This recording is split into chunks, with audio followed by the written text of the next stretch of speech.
ಪರಿಸರ ಸಂರಕ್ಷಣೆ. ಇಂದಿನ ದಿನದಲ್ಲಿ ಪರಿಸರದ ಮಹತ್ವ ಬಹಳಷ್ಟು ಗಂಭೀರವಾಗಿರ್ತಕ್ಕಂಥ ವಿಚಾರವಾಗಿದೆ.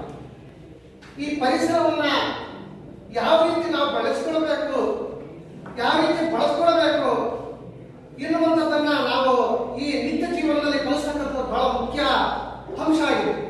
ಯಾಕೆ ಅಂತ ಹೇಳಿದ್ರೆ ಇವತ್ತು ಬಹಳಷ್ಟು ಆವಿಷ್ಕಾರಗಳಾಗ್ತವೆ. ಈ ಆವಿಷ್ಕಾರಗಳು ಪರಿಸರದಲ್ಲಿ ಬಹಳಷ್ಟು ಹಾನಿಯನ್ನು ಉಂಟು ಮಾಡ್ತಾ ಇದ್ದಾವೆ. ವೈಜ್ಞಾನಿಕವಾಗಿ ಎಷ್ಟು ನಾವು ಮುಂದುವರಿಯುತ್ತೇವೋ ಅಷ್ಟೂ ಸಹ ಪರಿಸರ ದಿನದಿಂದ ದಿನಕ್ಕೆ ನಾಶವಾಗ್ತಾ ಹೋಗ್ತದೆ. ಈ ಪರಿಸರ ಸಂರಕ್ಷಣೆಯನ್ನು ನಾವು ಮಾಡಬೇಕಾದ್ರೆ, ಈ ಪರಿಸರವನ್ನು ಉಳಿಸಬೇಕಾದ್ರೆ ನಮ್ಮ ನಿತ್ಯ ಜೀವನದಲ್ಲಿ ಏನು ಯಾವ ವಸ್ತುಗಳನ್ನು ಬಳಸ್ತೇವೋ ಆ ವಸ್ತುಗಳನ್ನ ಬಹಳ ಅಚ್ಚುಕಟ್ಟಾಗಿ ನಮ್ಮ ಆರೋಗ್ಯವನ್ನು ಹೇಗೆ ಕಾಪಾಡಿಕೊಳ್ಳುತ್ತೇವೋ, ನಮ್ಮ ಆರೋಗ್ಯವನ್ನ ನಾವು ಉತ್ತಮವಾಗಿ ಇಟ್ಕೊಳ್ಬೇಕು ಅಂತ ಹೇಳಿದ್ರೆ ನಾವು ದೈನಂದಿನ ಜೀವನದಲ್ಲಿ ಯಾವ ಯಾವ ಚಟುವಟಿಕೆಗಳನ್ನು ಮಾಡಿದರೆ ನಮಗೆ ಏನು ಆರೋಗ್ಯ ಬರುತ್ತೆ ಎನ್ನುವಂಥದ್ದನ್ನ ನಾವು ಗಮನದಲ್ಲಿಟ್ಕೊಂಡಿರ್ತೇವೆ. ಉದಾಹರಣೆಗೆ ನಾವು ಬೆಳಿಗ್ಗೆ ಎದ್ದ ತಕ್ಷಣ ವ್ಯಾಯಾಮ ಮಾಡೋದು, ಅಥವಾ ನಡಿಗೆಯನ್ನು ಮಾಡೋದು, ಅಥವಾ ಇನ್ನೊಂದು ವಾಯುವ್ಯಾನವನ್ನು ಮಾಡೋದು, ಈ ಥರ ಹೋಗ್ತಾ ಇರ್ತೇವೆ. ಹಾಗೆ ಆಗ ನಮ್ಮ ಆರೋಗ್ಯ ವೃದ್ಧಿ ಆಗ್ತಾ ಹೋಗುತ್ತೆ. ಯಾವ ಆಹಾರವನ್ನು ಸೇವಿಸಬೇಕು ಎನ್ನುವಂಥದ್ದು ಸಹ ನಮ್ಮ ಆರೋಗ್ಯಕ್ಕೆ ಬಹಳ ಮುಖ್ಯ. ಹಾಗೆ ಈ ಭೂಮಿಯ ಮೇಲೆ ನಾವು ಯಾವ ಯಾವ ರೀತಿಯ ಕೆಲಸಗಳನ್ನು ಮಾಡಿದ್ರೆ, ಯಾವುದನ್ನು ನಾವು ಮಾಡಿದ್ರೆ ಸಮಾನಾಂತರವಾಗಿ ನಾವು ಪರಿಸರ ರಕ್ಷಣೆಯನ್ನು ಮಾಡಬಹುದು ಎನ್ನುವಂತ ಅಂಶವನ್ನು ನಾವು ಗಮನಿಸಬೇಕಾಗುತ್ತೆ. ಹಾಗೆ ಈ ಪರಿಸರವನ್ನ ನಾವು ಉಳಿಸಬೇಕಾದ್ರೆ ಈ ಪರಿಸರದಲ್ಲಿ ಮಾಡತಕ್ಕಂತ ಕೆಲವು ಅನಾಚಾರಗಳಿದಾವೆ.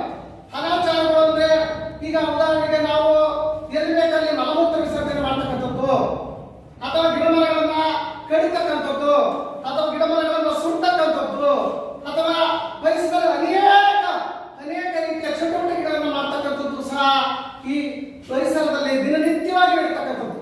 ಇವುಗಳನ್ನ ಯಾವ ಕ್ರಮಾನುಗತವಾಗಿ ಮಾಡಬೇಕು, ಹೇಗೆ ಮಾಡಬೇಕು, ಯಾವ ಕಾರ್ಯವನ್ನು ಎಲ್ಲಿ ಮಾಡಬೇಕು, ಹೀಗೆ ನಾವು ಸಮಾಲೋಚನೆಯನ್ನು ನಮ್ಮೊತ್ತಿಗೆ ನಾವೇ ತಿಳ್ಕೊಂಡು ನೋಡಿ, ಯಾರು ಯಾರಿಗೂ ಎಲ್ಲ ಅನ್ನುವಂಥದ್ದು. ಇವತ್ತು ನಾವೇ ಇನ್ನೊಬ್ರು ಕೇಳಲ್ಲ, ಮತ್ತೊಬ್ರು ಕೇಳಲ್ಲ. ಹಾಗೆ ನಮ್ಮಲ್ಲಿ ಬರಬೇಕು. ಎಲ್ಲರಲ್ಲಿ ಬಂದಾಗ ಮಾತ್ರ ಆ ಪರಿಸರದ ಸಂರಕ್ಷಣೆ ಸಾಧ್ಯ ಅನ್ನುವಂಥದ್ದು. ನಾವು ಹೇಳ್ತೀವಿ ಮನೆಗೊಂದು ಮರ, ಊರಿಗೊಂದು ವನ. ಈ ಮರಗೊಂದು ಮರ ಬಳಸಬೇಕಾದ್ರೆ ನಮ್ಮಲ್ಲಿ ಇಚ್ಛೆ ಇರಬೇಕು, ನಮ್ಮಲ್ಲಿ ಸದಿಚ್ಛೆ ಇರಬೇಕು, ಸಾಮಾಜಿಕ ಕಳಕಳಿ ಇರಬೇಕು. ಸಾಮಾಜಿಕ ಕಳಕಳಿ ಜೊತೆಗೆ ಸಮಾಜದೊಂದಿಗೆ ಇನ್ನೊಬ್ಬರನ್ನ ಮಾರ್ಪಡಿಸಿ ನಮ್ಮಂತೆ ಹೋಲಿಸ್ಕೊಂಡು ಅವನನ್ನ ಪರಿಸರದ ಪ್ರೇಮಿಯನ್ನಾಗಿ ಮಾಡ್ತಕ್ಕಂಥ ಅವಕಾಶಗಳನ್ನು ನಾವು ಪಡ್ಕೊಳ್ಬೇಕು. ಹಾಗಿದ್ದಾಗ ಮಾತ್ರ ಪರಿಸರ ಸಂರಕ್ಷಣೆ ಸಾಧ್ಯ. ಇವತ್ತು ನಾವು ಪರಿಸರ ಸಂರಕ್ಷಣೆ ನೆಪದಲ್ಲಿ ಅನೇಕ ಕೋಟಿ ರೂಪಾಯಿಗಳನ್ನು ಸರ್ಕಾರ ತೆಗೆದಿರ್ತಾ ಇದೆ. ಅದೆಷ್ಟು ಮಟ್ಟಿಗೆ ಯೂಸ್ ಆಗ್ತಾ ಇದೆ, ಎಷ್ಟು ಮಟ್ಟಿಗೆ ಬಳಕೆ ಆಗ್ತಿದೆ ಅನ್ನುವಂಥದ್ದು ಬಹಳ ಮುಖ್ಯ. ನಾವು ಹಣವನ್ನ ಕೊಟ್ಟರೆ ಇದಕ್ಕೂ ಸಹ ಆರೋಗ್ಯ ಸಿಗೋದಿಲ್ಲ. ಆರೋಗ್ಯ, ಹೆಲ್ತ್ ಇಸ್ ವೆಲ್ತ್, ಆರೋಗ್ಯವ ಭಾಗ್ಯ ಬಗ್ಗೆ ಪರಿಸರದ ಆರೋಗ್ಯ ಗೊತ್ತಾಗಬೇಕು. ಈ ಪರಿಸರದಲ್ಲಿ ಸಾವಯವ ಕೃಷಿಯನ್ನು ಮಾಡಬೇಕು. ಪರಿಸರದಲ್ಲಿ ಈ ಏನು ನಾವು ಈ ಸಾವಯವ ಕೃಷಿಯ ಮೂಲಕ ಕೃಷಿಯನ್ನು ಮಾಡಿದ್ರೆ ನಮಗೆ ಆರೋಗ್ಯ ಇರುತ್ತೆ. ಮತ್ತೆ ನಮ್ಮ ಹಿರಿಯರು 100-110 ವರ್ಷ ಬದುಕರು ಅಂದ್ರೆ ಅವತ್ತಿನ ಕಾಲದಲ್ಲಿ ಸಾವಯವ ಕೃಷಿ ಇತ್ತು. ಅವತ್ತಿನ ಕಾಲದಲ್ಲಿ ದನ ಹಸುಗಳ ಈ ಸಗಣಿಯನ್ನ ಬೆಂಜಲನ್ನು ತೆಗೆದುಕೊಂಡು ನಾವು ಕೃಷಿಯನ್ನು ಬೆಳೀತಾ ಇದ್ವಿ, ಆಹಾರವನ್ನು ಬೆಳೀತಾ ಇದ್ವಿ. ಅವು ನಮಗೆ ಪೌಷ್ಟಿಕಾಂಶವನ್ನು ಕೊಡ್ತಾ ಇದ್ವು. ಆದ್ರೆ ಈಗ ಮಾಡ್ತಾ ಇದ್ವಿ ಪ್ರತಿಯೊಂದಕ್ಕೂ ವ್ಯವಸಾಯ ಮಾಡ್ತಕ್ಕಂಥ, ಇವತ್ತು ವ್ಯವಸಾಯ ಮಾಡ್ತಕ್ಕಂಥ ಗಂಡಸಿಲ್ಲ.